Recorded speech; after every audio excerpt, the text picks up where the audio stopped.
Our lectionary reading for Saturday of Easter week comes from Job 14, Lamentations 3, Psalm 31, 1 Peter 4, Matthew 27, and John 19. From Job, mortals born of women are a few days and full of trouble. They spring up like flowers and wither away, like fleeting shadows they do not endure. Do you fix your eyes on them? Will you bring them before you for judgment? Who can bring what is pure from the impure? No one. A person's days are determined. You have decreed the number of his months and have set limits he cannot exceed. So look away from him and let him alone till he has put in his time like a hired laborer. At least there is hope for a tree. If it is cut down, it will sprout again, and its new shoots will not fail.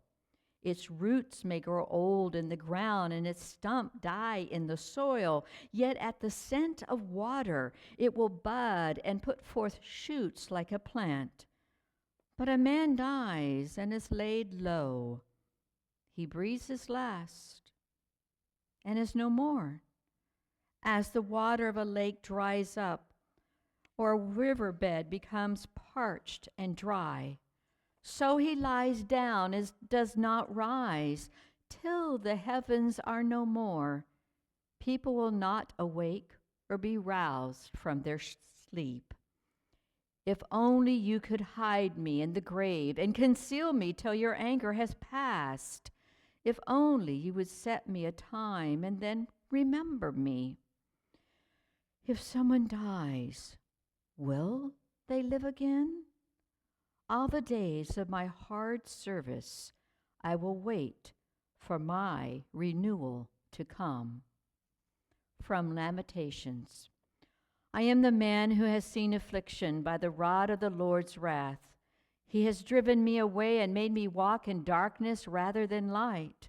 Indeed, he has turned his hand against me again and again all day long.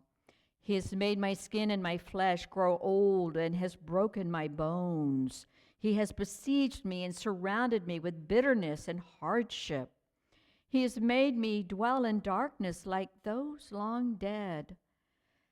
He has walled me in so I cannot escape. He has weighed me down with chains. Even when I call out or cry for help, he shuts out my prayer. He has barred my way with blocks of stone. He has made my paths crooked. I remember my affliction and my wandering, the bitterness and the gall. I will remember them, and my soul is downcast within me. Yet this I call to mind, and therefore I have hope. Because of the Lord's great love, we are not consumed, for his compassions never fail. They are new every morning. Great is your faithfulness. I say to myself, the Lord is my portion, therefore I will wait for him. From Psalm. In you, Lord, I have taken refuge. Let me never be put to shame. Deliver me in your righteousness. Turn your ear to me and come quickly to my rescue. Be my rock of refuge, a strong fortress to save me. Since you are my rock and my fortress, for the sake of your name, lead and guide me. Keep me free from the trap that is set for me, for you are my refuge. Into your hands I commit my spirit. Deliver me, Lord, my faithful God. I hate those who cling to worthless idols. As for me, I will trust in the Lord. I will be glad and rejoice in your love, for you saw my affliction and knew the anguish of my soul. You have not given me into the hands of the enemy, but have set my feet in a spacious place. Be merciful to me, Lord, for I am in distress. My eyes grow weak with sorrow, my soul and my body with grief. My life is consumed by anguish, and my years by groaning. My strength fails because of my affliction, and my bones grow weak because of all my enemies. I am the utter contempt of my neighbors and an object of dread to my closest friends. Those who see me on the street flee from me. I am forgotten as though I were dead. I have become like broken pottery.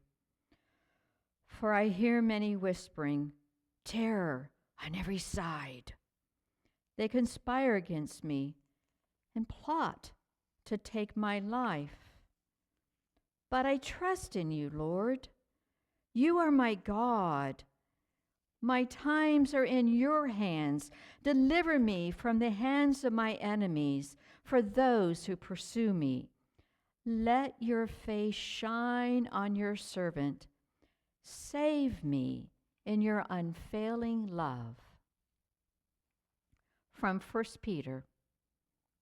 So then, since Christ suffered physical pain, you must arm yourselves with the same attitude he had, and be ready to suffer too. For if you have suffered physically for Christ, you have finished with sin. You won't spend the rest of your life chasing your own desires, for you will be anxious to do the will of God.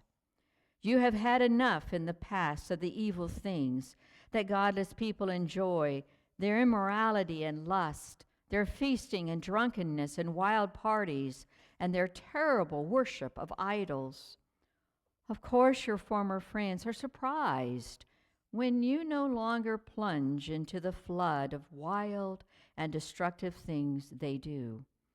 So they slander you. But remember that they will have to face God, who stands ready to judge everyone, both the living and the dead. That is why the good news was preached to those who are now dead. So although they were destined to die like all people, they will live forever with God in the Spirit. The end of the world is coming soon. Therefore, be earnest and disciplined in your prayers. Most important of all, continue to show deep love for each other, for love covers a multitude of sins. From Matthew. As evening approached, Joseph, a rich man from Arimathea, who had become a follower of Jesus, went to Pilate and asked for Jesus' body. And Pilate issued a decree to release it to him. Joseph took the body and wrapped it in a long sheet of clean linen cloth. He placed it in his own new tomb, which had been carved out of the rock. Then he rolled a great stone across the entrance and left. Both Mary Magdalene and the other Mary were sitting across from the tomb and watching. The next day on the Sabbath, the leading priests and Pharisees went to see Pilate. They told him, "Sir, remember what that deceiver once said while he was still alive. After 3 days, I will rise from the dead. So we request that you seal the tomb until the 3rd day. This will prevent his disciples from coming and stealing his body and then telling everyone he was raised from the dead. If that happens, we'll be worse off than we were at first." Pilate replied, "Take guards and secure it the best you can." So they sealed the tomb and posted guards to protect it. From John. Afterwards, Joseph of Arimathea, who had been a secret disciple of Jesus, because he feared the Jewish leaders, asked Pilate for permission to take down Jesus' body. When Pilate gave permission, Joseph came and took the body away. With him came Nicodemus, the man who had come to Jesus at night. he brought about 75 pounds of perfumed ointment made from myrrh and aloes. Following Jesus' burial custom, or the Jewish burial custom, they wrapped Jesus' body with the spices and long sheets of linen cloth. The place of crucifixion was near a garden where there was a new tomb never used before. And so, because it was the day of preparation for the Jewish Passover, and since the tomb was close at hand, they laid Jesus there.